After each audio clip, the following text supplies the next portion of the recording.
Voilà, poursuivre c'est l'émission Réveil sur la voie des sans voix donc di dalal Abdoulaye Mbow ak Cheikh Tidiane Gomis ñu rejoindre ci plateau bi di la nuyu Abdoulaye Mbow. siyaar baax di la nuyu baax di nuyu Mamadi ñu ngi koy nuyu bu baax Jéeri nuyu sama sëriñ Cheikh Ahmed Tidiane Abdoul Abbas. jaajëf waay. yaa koy màggal noonu madame Ramata ñu ngi nuyu baax. jaajëf waay nuyu dafa kii trop ñu ngi lay ziar bu baax Abdoulaye Mbow di la nuyu Cheikh Tidiane Gomis. maa ngi lay fay. di sant yàlla. dégg nga di julli ci yonent bi Muhammad sallallahu alayhi wa sallam. di nuyu nag ñi nga xam ne caabi da leen féete ginnaaw ak ñi nekk ci hôpitaux yi. yàlla nañ fa génn ci jàmm ak salaam maam xarit. na nga def. maa ngi fi. yaa ngi si jàmm. sant alhamdulilah. Demba Ramata. waaw ça va. naka waa ñaari tali. ñu ngi fa sama waa koñ. ñu ngi fa. Ablaye Mbow. kontaan ci yow. kontaan naa lool ci yow jaajëf waay. waaw jëf waay ma bàyyi ma dellu la nga wéyal. jërëjëf waay ka. nuyoo Fatou de xam bàyyi ko mu wekki damay daaj. bàyyi ko yow xamee wu ma la woon nii. solidarité famille. yow mais yow xamee wu ma la woon nii de bàyyi ko kii. yow de xamee wu ma la woon nii yow am na neneen ma la xamee woon. waaw loolu da lay dugal ci benn mbokku jigéen tamit nga toog nii. neneen naa la xamee woon yow xamee woon naa la kii sama ko sama xarit la. kii li muy def ci suuf boo ko xamoon. mbaa dafa garaaw. non garaaw bu ko déggee wax ne kii moo gën a garaaw ñu fi moom laal gi noonu chronique du jour Abdoulaye donc ñu wax ci actualité bi gis nañ semaine bi premier ministre mu nga Chine lan la mën a indi comme apport ci Sénégal. jërëjëf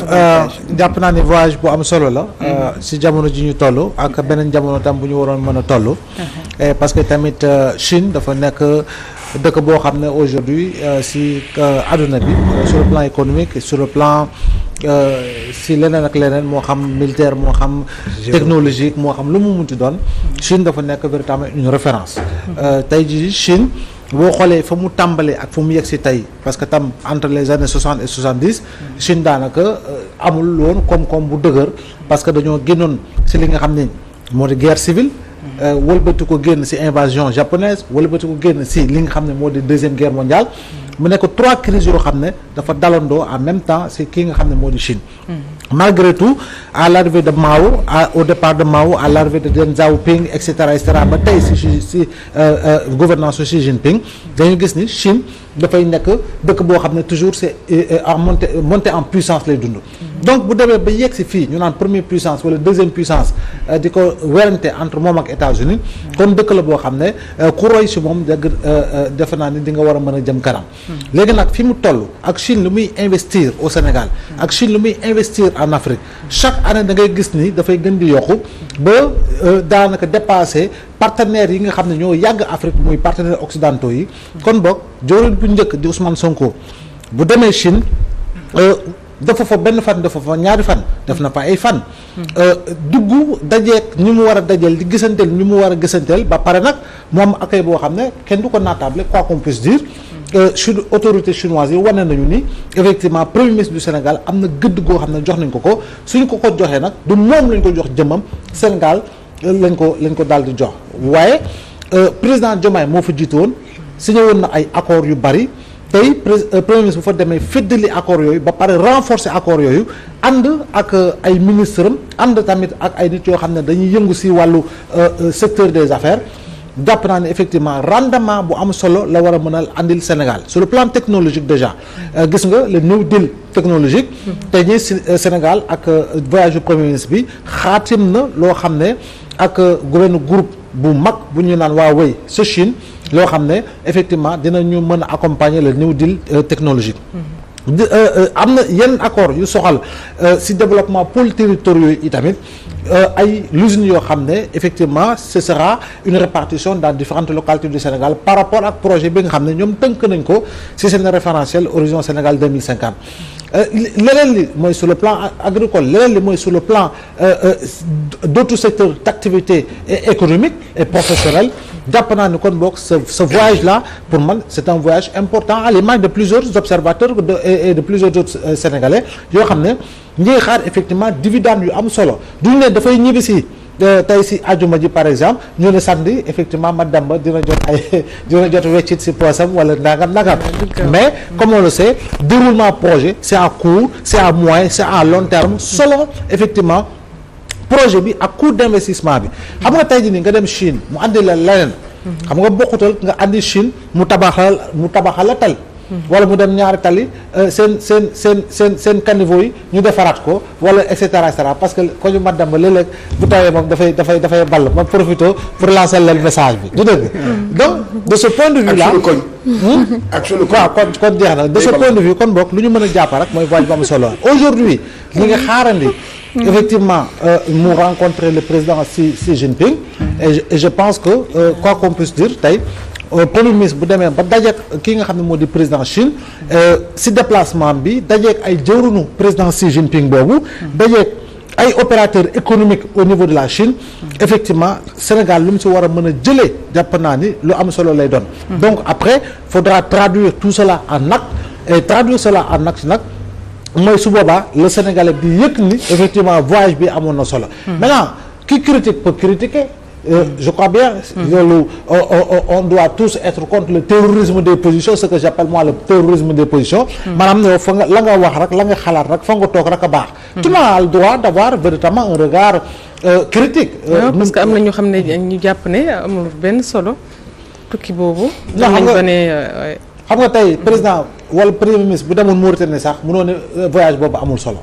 premier ministre bu demee Mali doo ne voyage boobu amul solo bu demee Burkina wala feneen doo ne voyage boobu amul solo parce que ku dem ala kulli haal di nga andi dara même boo andiwul dara loo xam ne sur le plan des infrastructures la wala sur le plan d'investissement la di nga andi dara sur le plan de la diplomatie du renforcement de la coopération wala benchmarking sax benchmarking effectivement leneen li mooy dem bi aussi boo demee effectivement di nga renforcer l'axe de coopération parce que tey lu Mali di dugal ci xaalis ci Sénégal lu am solo la tey boo fa demee xëy na da nga koy gën a renforcer ba pare gën ko dëgëral weesu na nag wute na je sais pas comment on dit nga gis ni au-delà de ces pays là nga dem fi nga xam ne mooy une puissance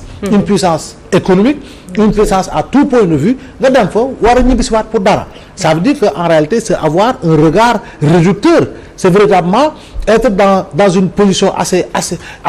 tellement extrêmement minimaliste qu'à la limite dañu naan bon tu critiques pour critiquer da ngay wax pour wax mais mënoo dem ba Chine ak la nga fa àndal ak la nga fa def ci ay fan mais tu reviens avec des valises vides quoi qu'on puisse dire man je dis encore une fois loolu wax ko c'est une position liée à une forme de partisanerie politique parce que président Macky Sall wala keneen beneen président bu daan dem voyage itam la ngay xaar effectivement mooy voyage boobu à la kulli haal bu doon benn case bu ñuy tabax fii sax au moins dina ko àndaale donc fu ñu toll ci Sénégal ak li nga xam ne moom la ñu am comme projection économique pour suñu wàllu développement li nga xam ne soxla nañ ko en termes d'investissement pour une phase d'industrialisation li ñu soxla ci wàllu investissement ak accompagnement pour un développement beaucoup plus accru de l'agriculture mais on ne peut pas dire que voyage boobu bu amul solo la donc je pense que kuy lire bay lire sax jéem a lire li nga xam ni les autres médias autres sénégalais ñu ngi koy bind par rapport au voyage du premier ministre Ousmane Sonko et de sa délégation en Chine di nga gis ne effectivement que ni ñoom seen wàllu bopp sax jàpp nañu ni voyage bu am solo la te l'effet marqueur mooy effectivement li nga xam ne mooy accueil bu ñu ko accueillir parce que tamit xam nga jëwin bu njëkk premier ministre dëkk déplacé wu nga am un accueil d'un tel engouement je pense que ce n'est pas donné à tout le monde ce qui veut dire que Sénégal sur l'échiquier mondial Sénégal sur le plan de la diplomatie internationale am na place bu am solo boo xam ne occupé na ko et je pense que c'est côté boobu la ñu war a xoolee parce que li muy andi ce ne sera pas pour lui ce ne sera pas pour ses partisans lu muy andi ce sera pour le Sénégal donc kan moo siy jariñu c'est le Sénégalais tout court ku siy jariñu c'est le Sénégalais bi nga xam ne xamuñu appartenance am fan la c'est le Sénégalais bu yor carte d'identité nekk citoyen sénégalais boo xam ne effectivement mën na si jariñu waaw mais kii Ablaye man defe naa ne maanaam lu leer kenn du ci ñu wax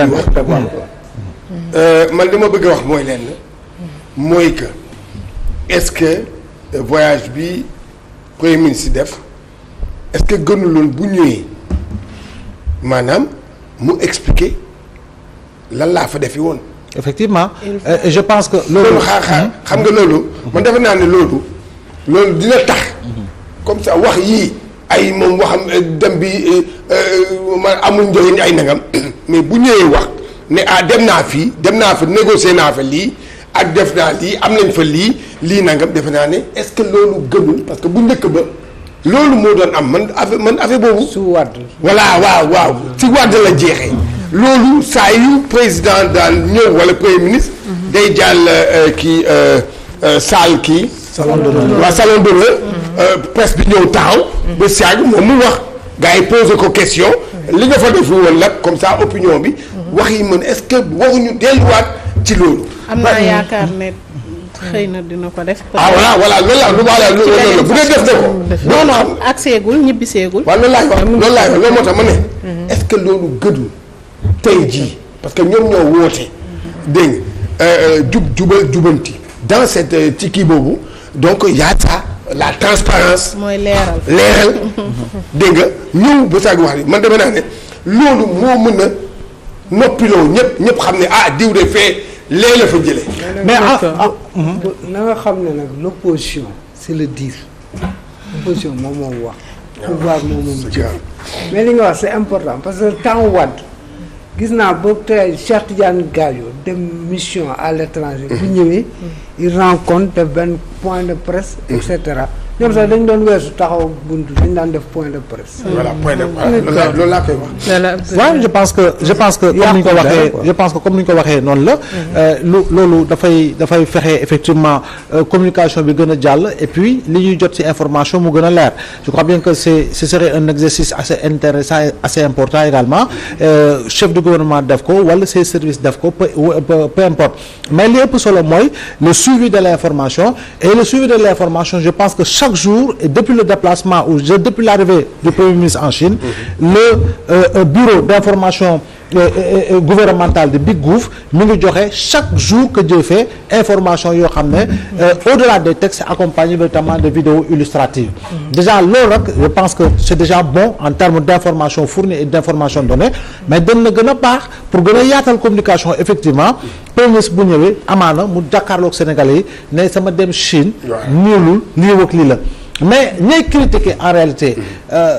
c'est qui c'est quelle portion. Je dis encore une fois, même s'ils ont ce droit-là, mais je dis encore une fois, demul Premier ministre, demul au nom de son parti politique. Il y va en tant que Premier ministre du Sénégal. Et dem en tant que Premier ministre du Sénégal, mooy kon boog drapeau national lu yóbbaale. Et donc les Sénégalais doivent savoir. Voilà, les Sénégalais doivent savoir. Voilà. Mais les Sénégalais, comme ni ñu ko waxee ñi nga xam ne ñi ngi jot information mooy yow muy man muy Mademba xam ne xel lépp lu xam ne mi ngi am boobu ba léegi à travers information yi nga xam ne Big Gouv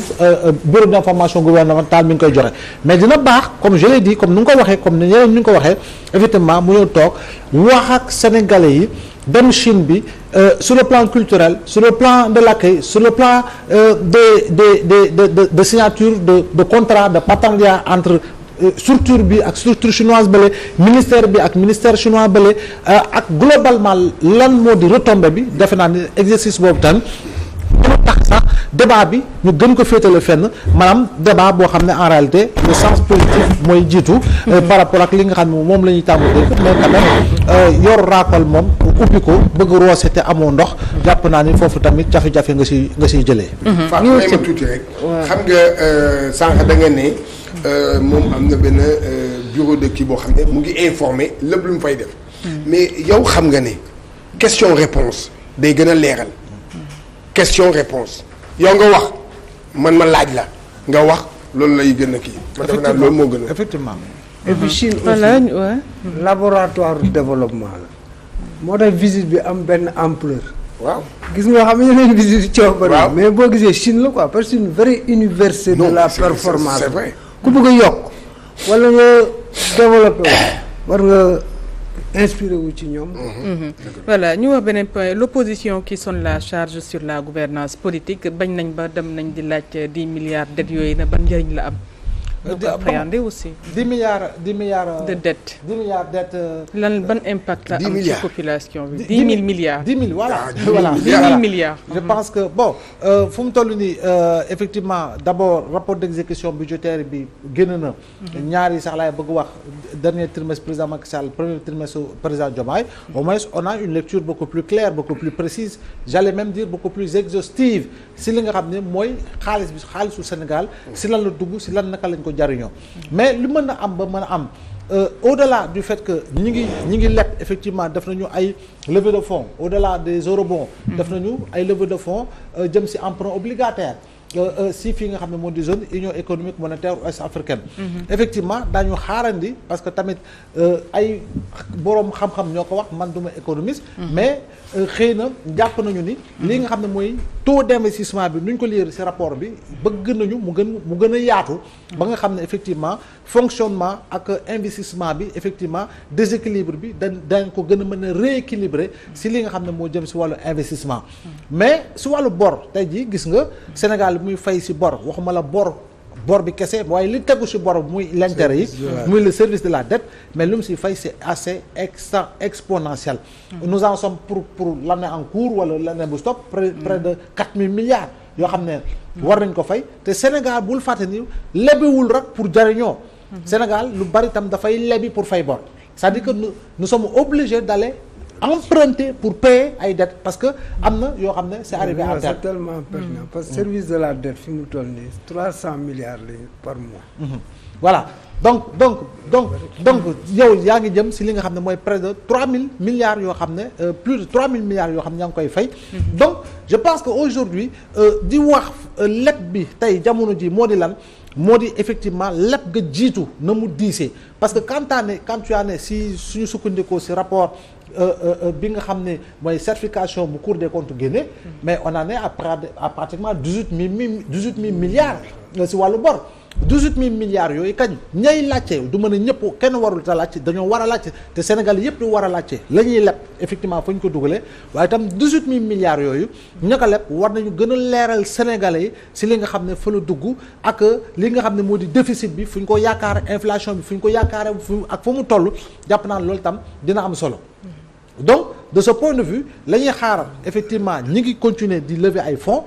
yooyu effectivement dinañu xaar encore une fois que le ministre en charge des finances et du budget di gën a expliquer moo tax j'insiste beaucoup sur assez souvent la communication anticipative maanaam laata ngay yegg ci cappaandago sax bañ lay laaj le plus souvent anticiper ci communication pour leeral te yeggagoo parce que tamit leeral te yeggagoo ça permet de couper court à toute forme de désinformation boo xam ne c'est fait ni koy waxee de manière gratuite par rapport véritablement ak li nga xam ne moo di pratique de la chose politicienne donc la pratique de la chose politicienne dina tax li nga gis mu ne fàng effectivement ngay wax nit ñi pour ñu jeexal ngeen ànd ngeen jeexandoo ko donc jeexandoo boobu te mi ngi ne fàng defe naan loolu tam ça va prêter justement ay équivoque ñu terminer ak actualité bi arrestation Bachir Fofana chroniqueur tamit am na ñenn ñuy des voix qui s'élèvent déjà ngir ñaawlu li di mel. waaw jàpp naa ni effectivement am na li mu wax am na loo xam ne fekk na ko si. jëm si li nga xam ne moo di wàllu jëndum oto yi. mais je pense très sincèrement.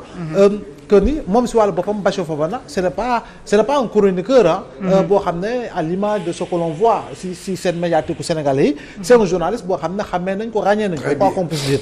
donc xamee ko ràññee ko boobu nag dina tax aujourd'hui au nom véritablement du ma ne sax par nu ñu ko waxetee par solidarité. waaw non du ma ne pas non par solidarité effectivement mais pas par corporatisme. waxee moo par corporatisme. mais quand même notion de confraternité parce que tamit quoi qu'on puisse dire. mën na waxee ne kee d'accord ak moom man nu may waxee am na keneen ku d'accord ak moom il faut quand même ñu jàppee ko noonu. et que journaliste bi moo wax man waxuma ki nga xam ne dafa jógee fee pratiquer lu métier xamul luy chapeau xamul luy attaque xamul luy accroche xamul luy éditorial xamul luy chronique. toog si micro rek ba effectivement. te xamul. te mënoo mesurer le sens élevé de la responsabilité liée à l'éthique et la déontologie kan moom tàggat nañ ko ci loolu comme on le dit man mën naa def dérive man mën naa def loo xam ne peut-être source ndax na ma moo tax je pense que tey jii ñu ngi ñaan ñëpp comme ni ñu koy waxee mu génn si li mu nekk fi ñu ko ciyee te itamit xëy na kuréel bi nga xam ne moo soxal assemblée nationale bi surtout su wàllu cellule de communication bi baax na effectivement ñu yegg si loo xam ne nit bu waxee effectivement mu di journaliste du ma ne nag wax goo xam ne sori na parce que attaque personnelle moom dañ koy tegee de côté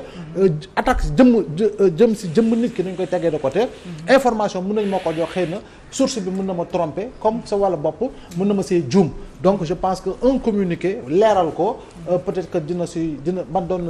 doy ci man loo xam ne di nga wane ni déedéet li nga wax ni yaa ko wax waaye lii moo am en terme de vérité et par rapport ak li nga xam ne moo soxal marché boobu te comme on le sait ci kanam tuuti marché boobu fu ñu si yeggee ci cappaandaw ko ba ñu tëj ko ba ñu conclure ko ba ñu joxe ko ba ñu jënd ko xëy na foofu tamit président assemblée nationale dina ko gën a leeral ak assemblée nationale surtout que président El Malick Ndiaye